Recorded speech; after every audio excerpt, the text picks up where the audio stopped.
नमस्कार, मैं हूं आपके साथ सरगम पंच श्रीवास्तव और आप देख रहे हैं TV 9 Bharatvarsh. Reality show big boss season 10 के एक्स कंटेस्टेंट स्वामी ओम को लेकर एक बुरी खबर सामने आ रही है।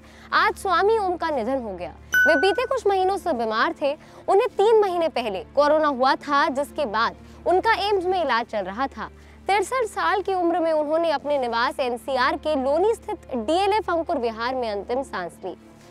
एक मीडिया संस्थान से बातचीत में उनके परिवार के सदस्य ने बताया उन्हें पैरालिसिस हुआ था, जिसके बाद उनकी हालत ज्यादा बिगड़ गई थी। उन्हें कोरोना ठीक होने के बाद भी कमजोरी के कारण चलने फिरने में काफी परेशानी हो रही थी। उनके शरीर का आधा हिस्सा काम नहीं कर रहा था। कुछ दिनों पहले उन्हें स्ट्रोक भी आया था। बताया जा रहा है कि उनका अंतिम संस्कार आज निगम बोध घाट दिल्ली में किया जाएगा। साल 2019 के लोकसभा चुनावों में स्वामी ओम ने नई दिल्ली लोकसभा क्षेत्र से भी चुनाव लड़ा था। उन्हें न्यूज चैनलों पर कई कार्यक्रमों के लिए बुलाया जाता था। उन्होंने कहा था कि वह दिल्ली के मुख्यमंत्री अरविंद केजरीवाल के हिंदू विरोधी रवैये के खिलाफ चुनाव लड़ रहे हैं। स्वामी ओम की जिंदगी बेहद कंट्रोवर्शियल थी और उनका विवादों से गहरा रिश्ता नाता भी रहा था। स्वामी ओम एक वक्त पर कांग्रेस के सपोर्टर थे। कहा जाता है कि ओम ने साल 1972 में साधु का रूप धारण कर लिया था। उनके भाई प्रमोद झा ने कहा था कि वो बहुत झूठ बोलते हैं, सबके साथ चीटिंग करते हैं और दूसरों को आपस में लड़वाते भी हैं। साल 2017 में निजता जैसे गंभीर मुद्दे पर सुप्रीम कोर्ट ने स्वामी ओम पर 10 लाख रुपए का जुर्माना लगा दिया था। स्वामी ओम ने याचिका में कहा था कि हाई कोर्ट और सुप्रीम कोर्ट में जजों की नियुक्ति करते समय सीजेआई से सिफारिश क्यों ली जाती है।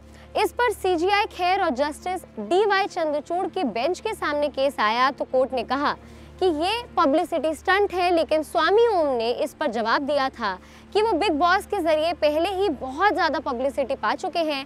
लेकिन इस पर बीते साल कोर्ट ने उन्हें जुर्माने के 10 लाख की जगह 8 हफ्ते में 5 लाख रुपए जमा करने के लिए कहा था।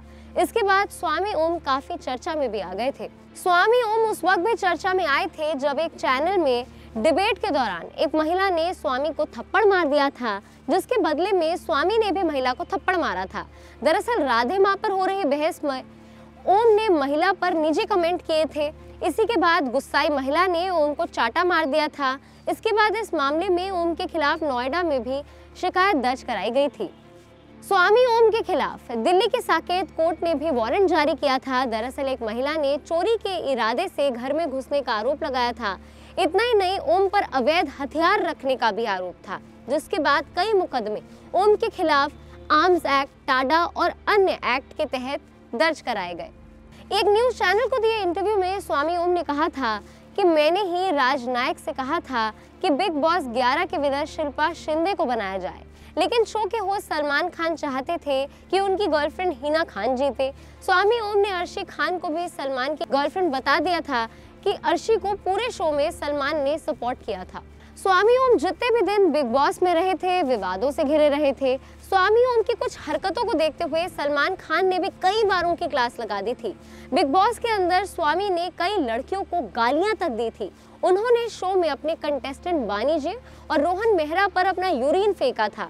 एक टास्क के दौरान स्वामी ओम और बानी जी के बीच मुकाबला हो रहा था।